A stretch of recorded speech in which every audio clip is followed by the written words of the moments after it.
people try to make us question our masculinity.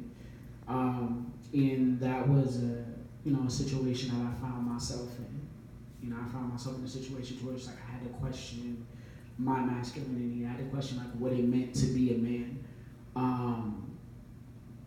And I've learned from that you can't ever let anybody make you question your masculinity. You can't ever let anybody make you, question like if you're good enough, if you're man enough, if you're woman enough. So.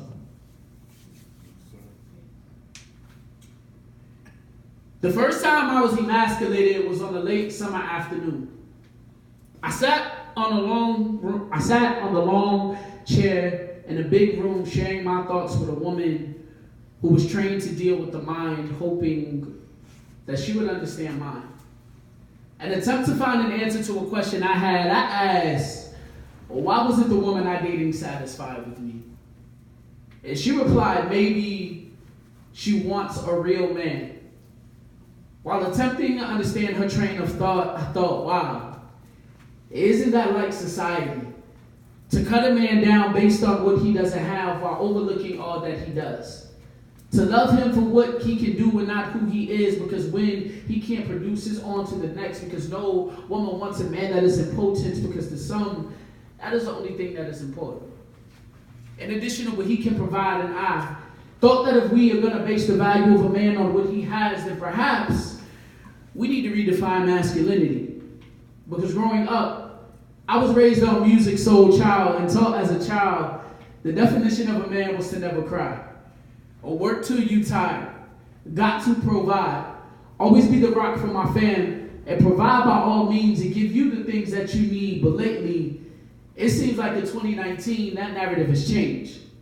Example, if he ain't got no money, then she don't want no conversation. If he living with his mother or some other relative that show her he ain't working hard enough to get his own place. And if he ain't pleasing her sexually, it don't matter how sweet, spiritual, or sensitive he is, it just won't work and it hurts. Because I've always been the guy who was good enough to be the rough draft and never the final copy. The guy who was good enough to be acknowledged behind closed doors but disowned in public because of what I didn't have, and I'm tired. I'm tired of feeling like I'm less than a man because I don't make a lot of money. I'm not in my career. I struggle with self-confidence, and self-consciousness has always weighed me down, but I love hard. I wear my heart on my sleeve.